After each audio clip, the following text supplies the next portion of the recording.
Hi ಸ್ನೇಹಿತರೆ, ಎಲ್ಲರಿಗೂ ನಮಸ್ಕಾರ. ನೋಡಿ, ಗೃಹಲಕ್ಷ್ಮಿ ಯೋಜನೆಯ ಪ್ರತಿಯೊಂದು ಫಲಾನುಭವಿಗಳಿಗೆ ಕೊನೆಗೂ ಸರ್ಕಾರದಿಂದ ಭರ್ಜರಿ ಗುಡ್ಡಿಸ್ನ ಕೊಟ್ಟಿದ್ದು ನಿಮ್ಮ ಬ್ಯಾಂಕ್ ಖಾತೆಗೆ 6,000 ಹಣ ಜಮಾ ಆಗ್ತಾ ಇದೆ. ನಾಳೆ ಶನಿವಾರ ಮಾರ್ಚ್ 15ರಂದು ಕರ್ನಾಟಕದ 27 ಜಿಲ್ಲೆಗಳ ಪ್ರತಿಯೊಂದು ಫಲಾನುಭವಿಗಳಿಗೆ ಸರ್ಕಾರ 6,000 ಹಣನ ಜಮಾ ಮಾಡ್ತಾ ಇದ್ದು, ಈ 6,000 ಹಣದಲ್ಲಿ ಗೃಹಲಕ್ಷ್ಮಿ ಯೋಜನೆಯ 17 ಮತ್ತು 18ನೇ ಕಂತಿನ 4,000 ಹಣ, ಅದರ ಜೊತೆ ಅನ್ನಭಾಗ್ಯ ಯೋಜನೆಯ ಕಳೆದ 5 ತಿಂಗಳ 2,000 ಹಣ, ಒಟ್ಟು 6,000 ಹಣ ನಿಮ್ಮ ಬ್ಯಾಂಕ್ ಖಾತೆಗೆ ಜಮಾ ಆಗ್ತಾ ಇದೆ. ಹೇಗೆ ನಿಮ್ಮ ಬ್ಯಾಂಕ್ ಖಾತೆಗೆ 6,000 ಹಣ ಜಮಾ ಆಗಲಿದೆ ಅಂತ ನಾನು ನಿಮಗೆ ವಿತ್ ಪ್ರೂಫ್ ಮೂಲಕ ಮಾಹಿತಿನ ಕೊಡ್ತಾ ಇದ್ದೀನಿ. ಅದಕ್ಕಿಂತ ಮೊದಲು ನೋಡಿ ಸ್ನೇಹಿತರೆ, ನೀವೇನಾದ್ರೂ ಇನ್ನೂ ಕೂಡ ನನ್ನ ಚಾನಲ್ನ ಸಬ್ಸ್ಕ್ರೈಬ್ ಆಗಿಲ್ಲ ಅಂದರೆ ದಯವಿಟ್ಟು ಪ್ರತಿಯೊಬ್ಬರು ಚಾನಲ್ನ ಸಬ್ಸ್ಕ್ರೈಬ್ ಮಾಡ್ಕೊಳ್ಳಿ, ಹಾಗೆ ವಿಡಿಯೋಗೆ ಒಂದು ಲೈಕ್ನ ಕೊಡಿ. ಹೌದು ವೀಕ್ಷಕರೇ, ಗೃಹಲಕ್ಷ್ಮಿ ಯೋಜನೆಯ ಸಾಕಷ್ಟು ಫಲಾನುಭವಿಗಳು ಕಳೆದ 3 ತಿಂಗಳಿಂದ ನಮ್ಮ ಬ್ಯಾಂಕ್ ಖಾತೆಗೆ ಯಾವುದೇ ರೀತಿಯ ಒಂದು ಹಣನ ಸರ್ಕಾರ ಜಮಾ ಮಾಡಿಲ್ಲ ಅಂತ ಪ್ರತಿನಿತ್ಯವೂ ಕೂಡ ವೆಯ್ಟ್ ಮಾಡ್ತಾ ಇದ್ರಿ. ಇದೀಗ ಕೆಲವೇ ದಿನಗಳ ಹಿಂದೆ ಸರ್ಕಾರ 16ನೇ ಕಂತಿನ ಹಣನ ಸಾಕಷ್ಟು ಫಲಾನುಭವಿಗಳಿಗೆ ಜಮಾ ಮಾಡಿದ್ದು, ನಿಮ್ಮ ಬ್ಯಾಂಕ್ ಖಾತೆಗೆ ನಾಳೆ ಶನಿವಾರ ಮಾರ್ಚ್ 15ರಿಂದ ಸರ್ಕಾರ ಗೃಹಲಕ್ಷ್ಮಿ ಯೋಜನೆಯ 17 ಮತ್ತು 18ನೇ ಕಂತಿನ ಹಣ ಅಂದರೆ ಒಟ್ಟು 2 ತಿಂಗಳ 4,000 ಹಣ, ಈ ಒಂದು ಹಣದ ಜೊತೆ ನಿಮ್ಮ ಬ್ಯಾಂಕ್ ಖಾತೆಗೆ ಅನ್ನಭಾಗ್ಯ ಯೋಜನೆಯ ಕಳೆದ 5 ತಿಂಗಳ ಪೆಂಡಿಂಗ್ ಇರುವಂತಹ 2,000 ಹಣ, ಒಟ್ಟಾರೆ ಪ್ರತಿಯೊಂದು ಫಲಾನುಭವಿಗಳಿಗೆ ಸರ್ಕಾರ 6,000 ಹಣನ ಜಮಾ ಮಾಡ್ತಾ ಇದೆ. ನಿಮ್ಮ ಬ್ಯಾಂಕ್ ಖಾತೆಗೆ ಹೇಗೆ 6,000 ಹಣ ಜಮಾ ಆಗಲಿದೆ ಅಂತ ನಾನು ನಿಮಗೆ ವಿತ್ ಪ್ರೂಫ್ ಮೂಲಕ ಮಾಹಿತಿನ ಕೊಡ್ತಾ ಇದ್ದೀನಿ. ದಯವಿಟ್ಟು ಪ್ರತಿಯೊಬ್ಬರು ಈ ಒಂದು ಆಡಿಯೋನ ಕೇಳಿ. ಎಲ್ಲ ಗೃಹಲಕ್ಷ್ಮಿಗಳಿಗೆ ಇಷ್ಟೇ ಹೇಳಲಿಕ್ಕೆ ಬಯಸ್ತೇನೆ, ನಿಮ್ಮ ಕಾಳಜಿ ನಮಗಿದೆ. ನೀವು ಗೃಹಲಕ್ಷ್ಮಿ ಹಣ ಬರುತ್ತೆ ಅಂತ ತಿಂಗಳಿಗೆ ಏನೇನೋ ನೀವು ವಿಚಾರ ಮಾಡ್ಕೊಂಡಿದ್ರೆ ಅದು ನಿಮ್ಮ ತಪ್ಪಲ್ಲ. ಸರ್ಕಾರ ವಾಗ್ದಾನ ಮಾಡಿದೆ. ಸಿದ್ದರಾಮಯ್ಯನವರು ಆಗಿರ್ಬೋದು, ಡಿ ಕೆ ಶಿವಕುಮಾರ್ ಅವರಾಗಿರ್ಬೋದು, ತಮಗೆ ಕೊಟ್ಟ ಭಾಷೆಯನ್ನು ನೆರವೇರಿಸಲಿಕ್ಕೆ ಸಾರಥಿ ಥರ ನಾನು ಕೂಡ ನಿಂತ್ಕೊಂಡಿದ್ದೀನಿ. ಯಾವುದೇ ಕಾರಣಕ್ಕೂ ಚಿಂತೆ ಬೇಡ. ನಿಮಗೇನು 3 ತಿಂಗಳ ಹಣ ಬಂದಿಲ್ಲ, ಆ 3 ತಿಂಗಳ ಹಣವನ್ನು ಆದಷ್ಟು ಶೀಘ್ರದಲ್ಲಿ ತಮಗೆ ಹಾಕ್ಕೊಡ್ತೀನಿ. ಕೇಳಿದ್ರಲ್ಲ ವೀಕ್ಷಕರೇ, ಸಚಿವೆ ಲಕ್ಷ್ಮೀ ಹೆಬ್ಬಾಳ್ಕರ್ ಅವರೇ ಕೊಟ್ಟಿರುವಂತಹ ಒಂದು ಮಾಹಿತಿಯ ಪ್ರಕಾರ ಪ್ರತಿಯೊಂದು ಫಲಾನುಭವಿಗಳಿಗೆ ಸರ್ಕಾರದಿಂದ 3 ತಿಂಗಳ 6,000 ಹಣ ನಿಮ್ಮ ಬ್ಯಾಂಕ್ ಖಾತೆಗೆ ಜಮಾ ಮಾಡ್ತಾ ಇದ್ದಾರೆ. ಈಗಾಗಲೇ ಸಾಕಷ್ಟು ಫಲಾನುಭವಿಗಳು 16ನೇ ಕಂತಿನ ಹಣನ ನಿಮ್ಮ ಬ್ಯಾಂಕ್ ಖಾತೆಗೆ ಪಡ್ಕೊಂಡಿದ್ದೀರಾ. ನಂತರ ಕೆಲವೇ ದಿನಗಳಲ್ಲಿ ಅಂದರೆ ನಾಳೆ ಶನಿವಾರ ಮಾರ್ಚ್ 15ರಿಂದ ಕರ್ನಾಟಕದ 27 ಜಿಲ್ಲೆಗಳ ಪ್ರತಿಯೊಂದು ಫಲಾನುಭವಿಗಳಿಗೆ ಗೃಹಲಕ್ಷ್ಮಿ ಯೋಜನೆಯ 17 ಮತ್ತು 18ನೇ ಕಂತಿನ ಹಣ, ಅದೇ ರೀತಿ ಅನ್ನಭಾಗ್ಯ ಯೋಜನೆಯ ಕಳೆದ 5 ತಿಂಗಳ 2,000 ಹಣ, ಒಟ್ಟಾರೆ 6,000 ಹಣನ ನಿಮ್ಮ ಬ್ಯಾಂಕ್ ಖಾತೆಗೆ ಸರ್ಕಾರ ಜಮಾ ಮಾಡ್ತಾ ಇದ್ದು, ನೀವು ಈ 6,000 ಹಣನ ಪಡ್ಕೋಬೇಕು ಅಂದರೆ ಸರ್ಕಾರ ಪ್ರತಿಯೊಂದು ಫಲಾನುಭವಿಗಳಿಗೆ 5 ಹೊಸ ನಿಯಮಗಳನ್ನ ಕೂಡ ಜಾರಿಗೆ ತಂದಿದೆ.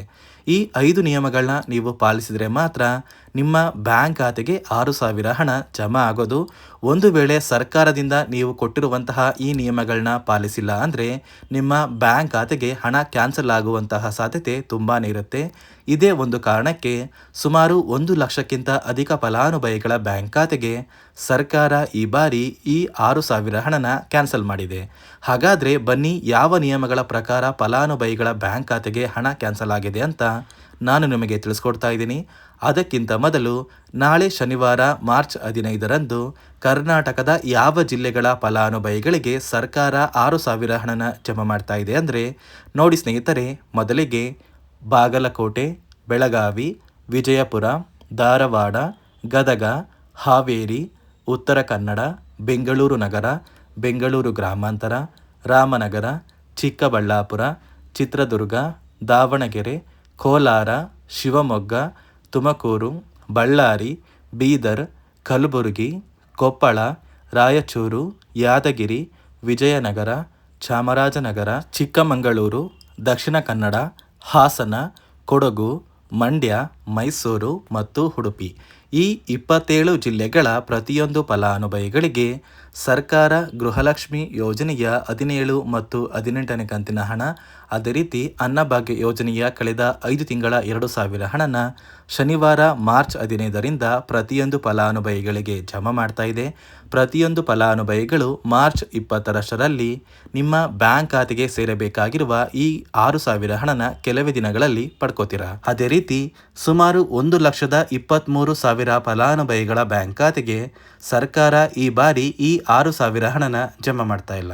ಸರ್ಕಾರ ಗೃಹಲಕ್ಷ್ಮಿ ಯೋಜನೆಯ 16ನೇ ಕಂತಿನ ಹಣಕ್ಕಾಗಿ ಪ್ರತಿಯೊಂದು ಫಲಾನುಭವಿಗಳ ಒಂದು ದಾಖಲಾತಿಗಳನ್ನ ಮರು ಪರಿಶೀಲನೆ ಮಾಡುವಂತಹ ಸಂದರ್ಭದಲ್ಲಿ ಸಾಕಷ್ಟು ಫಲಾನುಭವಿಗಳಿಗೆ ಸರ್ಕಾರ ಇತ್ತೀಚೆಗೆ ಜಾರಿಗೆ ತಂದಿರುವ 5 ಹೊಸ ನಿಯಮದ ಆಧಾರದ ಮೇಲೆ ಅವರ ಬ್ಯಾಂಕ್ ಖಾತೆಗೆ ಯಾವುದೇ ರೀತಿಯ ಗೃಹಲಕ್ಷ್ಮಿ ಯೋಜನೆಯ ಹಣನ ಜಮಾ ಮಾಡೋದಕ್ಕೆ ಆಗೋದಿಲ್ಲ ಅಂತ ತಿಳಿದು ಬಂದಿದ್ದು, ಸುಮಾರು 1,23,000 ಫಲಾನುಭವಿಗಳ ಒಂದು ಗೃಹಲಕ್ಷ್ಮಿ ಯೋಜನೆಯ ಹಣ ಸರ್ಕಾರ ಕ್ಯಾನ್ಸಲ್ ಮಾಡಿದೆ.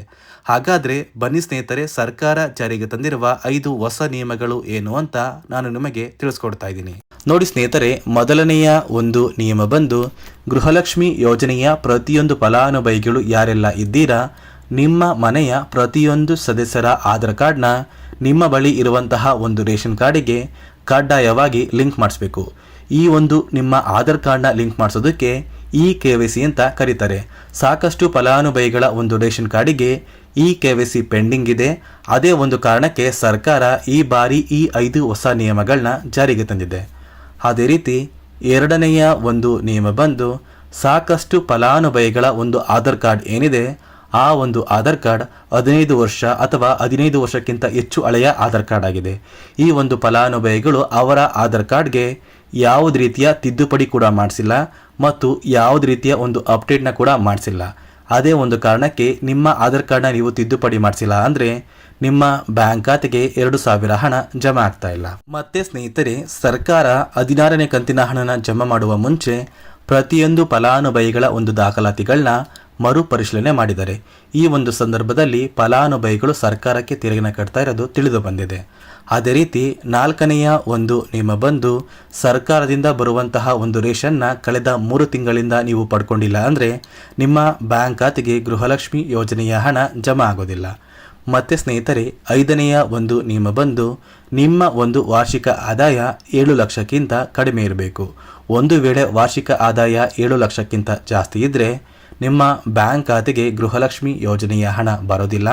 ಈ 5 ನಿಯಮದ ಆಧಾರದ ಮೇಲೆ ಪ್ರತಿಯೊಂದು ಫಲಾನುಭವಿಗಳಿಗೂ ಹಣ ಜಮಾ ಆಗ್ತಾ ಇದೆ. ನಾಳೆ ಶನಿವಾರ ಮಾರ್ಚ್ 15ರಂದು ಕರ್ನಾಟಕದ 27 ಜಿಲ್ಲೆಗಳ ಪ್ರತಿಯೊಂದು ಫಲಾನುಭವಿಗಳಿಗೆ ಗೃಹಲಕ್ಷ್ಮಿ ಮತ್ತು ಅನ್ನಭಾಗ್ಯ ಯೋಜನೆಯ ಒಟ್ಟು 6,000 ಹಣನ ಸರ್ಕಾರ ಜಮಾ ಮಾಡ್ತಾ ಇದೆ. ಆದಷ್ಟು ಬೇಗ ಪ್ರತಿಯೊಬ್ಬರು ನಿಮ್ಮ ಬ್ಯಾಂಕ್ ಖಾತೆಗೆ ಸೇರಬೇಕಾಗಿರುವ ಈ 6,000 ಹಣನ ಕೆಲವೇ ದಿನಗಳಲ್ಲಿ ಪಡ್ಕೋತೀರಾ ಅಂತ ಹೇಳ್ತಾ, ಇದಿಷ್ಟು ಗೃಹಲಕ್ಷ್ಮಿ ಮತ್ತು ಅನ್ನಭಾಗ್ಯ ಯೋಜನೆ ಕುರಿತು ಸರ್ಕಾರದಿಂದ ಬಂದಿರುವಂತಹ ಒಂದು ಹೊಸ ಮಾಹಿತಿಯಾಗಿದೆ. ನಾನು ಕೊಟ್ಟಿರುವಂತಹ ಮಾಹಿತಿ ನಿಮಗೆ ಇಷ್ಟ ಆಗಿದ್ರೆ ದಯವಿಟ್ಟು ಪ್ರತಿಯೊಬ್ಬರೂ ನನ್ನ ಚಾನಲ್ನ ಸಬ್ಸ್ಕ್ರೈಬ್ ಮಾಡ್ಕೊಳ್ಳಿ. ಹಾಗೆ ವಿಡಿಯೋಗೆ ಒಂದು ಲೈಕ್ನ ಕೊಡಿ.